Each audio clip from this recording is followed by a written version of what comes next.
Holy Canucks que les choses changent vite à Vancouver.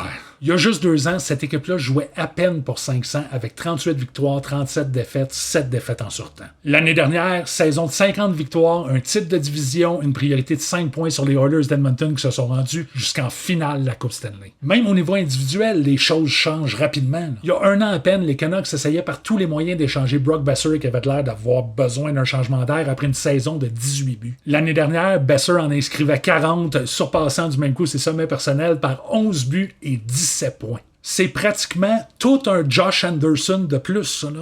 Il y a 2 ans, les Canucks faisaient des pieds et des mains pour essayer d'échanger JT Miller après que des frictions entre lui et Bo Horvat aient éclaté au grand jour. Ça a duré des semaines pour finalement, en bout de ligne, offrir une extension de contrat de 7 ans à JT Miller puis échanger Bo Horvat à Long Island. Puis là, je te parle même pas de la valse d'émotion qui vient avec l'état de santé de tous leurs gardiens de but ou du fait que Elias Pettersson est passé d'un joueur de 68 points à un joueur étoile de 102 points en l'espace d'une saison. Pour vrai, essayer de suivre les hauts et les bas chez les Canucks ces dernières années, c'est comme partir en road trip avec un non-voyant au volant. Ça tient réveillé, là.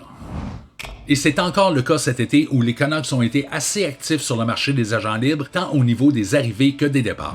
Dans un premier temps, on a dû se résigner à laisser partir ce qui était sans doute les 2 plus grosses acquisitions de l'équipe au cours de la saison dernière, soit l'attaquant Elias Lindholm et le défenseur Nikita Zadorov, tous deux en provenance de Calgary. Dans le cas de Lindholm, ça n'a pas été un passage très glorieux chez les Canucks, une récolte timide de 6 buts et 12 points en 26 rencontres et un différentiel de -6. On s'attendait à beaucoup mieux que ça dans son cas. En comparaison, Andrei Kuzmenko, qui est seulement une des pièces obtenues par les Flames dans la transaction, montre une fiche de 14 buts et 25 points en 29 rencontres durant la même période à Calgary. Donc pas une grande transaction du côté des Canucks. Malgré tout, on était apparemment intéressé à le garder à Vancouver, mais Lindholm aura finalement accepté une entente de 7 ans avec les Bruins de Boston, où il sera rejoint par son ancien coéquipier chez les Flames, comme chez les Canucks, le défenseur Nikita Zadorov.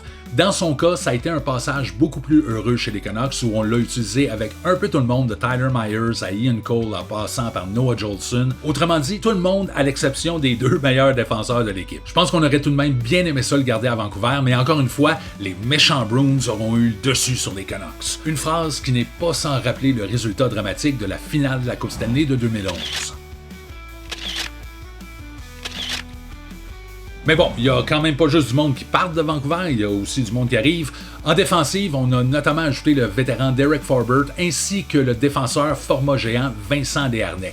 Et là, oui, comme partisan du Canadien, je suis tout à fait conscient de l'ironie de l'association des mots géant et Desharnais. Mais c'est ça qui est ça quand même. Mais bon, c'est quand même pas en défensive où on retrouve les ajouts les plus intéressants. En attaque, les Canucks ont été pigés à leur tour dans la formation des Bruins en ajoutant à leur alignement les attaquants Jake DeBrusk et Denton Heinen. Dans le cas de Jake DeBrusk, on parle d'un nouveau contrat de 7 ans à 5,5 millions de dollars par année, ce qui est un montant correct à mon avis pour un joueur de son calibre, mais un pacte qui est peut-être 2 à 3 ans trop long. Ceci dit, je trouve quand même que c'est un fit intéressant de DeBrusk à Vancouver. Je pense qu'on avait besoin d'un attaquant du genre chez les Canucks pour venir épauler le travail de Brock Boeser dans le groupe d'ailier. J'ai hâte de voir à quel joueur de centre on va le jumeler, JT Miller ou Elias Pettersson, mais dans l'ensemble, 2 bonnes signatures selon moi à Vancouver.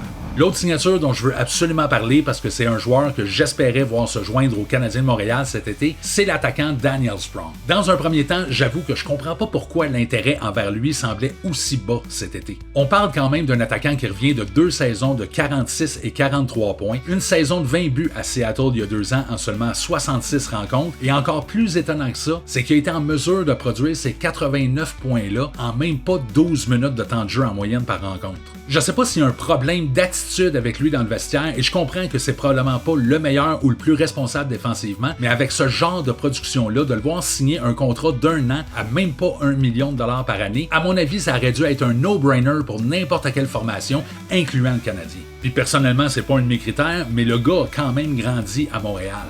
Mais bon, je veux pas m'étendre sur le sujet du Canadien trop longtemps parce que c'est une capsule sur les Canucks, mais j'espère que la raison qui explique qu'on lui a pas offert de contrat, c'est qu'on veut donner une véritable chance à Joshua Roy cette saison, sinon c'est une occasion ratée à mon avis. Maintenant, de retour aux Canucks, les choses à surveiller à Vancouver cette saison selon moi, outre l'état de santé des gardiens qui a été un peu problématique ces dernières années, j'ai hâte de voir si les Canucks vont pouvoir compter sur la progression d'un ou 2 de leurs jeunes joueurs en attaque. Je pense notamment à Vasily Podkolzin qu'on a sélectionné au 10e rang du repêchage en 2019. Oh, on me fait signe qu'il vient d'être échangé à Edmonton pour un choix de 4e ronde. C'est un pas pire constat d'échec, ça, hein? Mais il y a également Atu Ratti qu'on avait obtenu des Islanders dans la transaction pour Bo Horvat. Bonne production la saison dernière dans la Ligue américaine, 18 buts et 52 points en 72 rencontres. Il y a aussi le Suédois Jonathan Lekkerimäki pour qui ce sera une première saison en Amérique du Nord, donc ce sera intéressant de voir la courbe d'ajustement dans son cas. Et finalement, un qui passe peut-être un peu plus sous le radar généralement quand on parle des jeunes de l'organisation des Canucks, mais l'attaquant Linus Karlsson qui a connu une très belle saison à Abbotsford l'année dernière, une production de 60 points en 60 matchs, a eu droit à 4 matchs avec les Canucks la saison dernière, plus 2 autres en série, mais utilisé au strict minimum. Donc je pense pas qu'on puisse se fier vraiment sur cet échantillon-là. Mais c'est ça que je vais quand même surveiller du côté des Canucks cette saison, parce qu'il y a de la place pour un jeune joueur qui est prêt à gagner son poste à Vancouver cette année, à mon avis. C'est juste de savoir s'il y en a un qui va se démarquer et si oui, lequel. Et il y a plein d'autres choses dont je voulais jaser. Quinn Hughes qui a remporté le trophée Norris, l'extension de contrat de Philip Hronek. Mais pour l'instant, je suis curieux de vous entendre. Vos attentes à Vancouver, vous autres, c'est quoi cette année? Est-ce que c'est la suite de ce qu'on a vu l'année dernière ou un retour à ce qu'on a vu l'année d'avant? À quelle version de Brock Besser vous vous attendez? Pensez-vous qu'il y a un des jeunes qui est en mesure de forcer la main à l'équipe et de se tailler un poste dans l'alignement partant cette saison? Puis Elias Lindholm, lourde perte ou bon débarras? Faites-moi part de vos opinions dans les commentaires parce que c'est vraiment moins de trouble que de m'écrire une lettre et d'aller la poster. Et pour ma part, je vous revois dans une autre capsule, le même bas de chaîne, même bas... Non, on fera pas ça, là. Ok, ciao!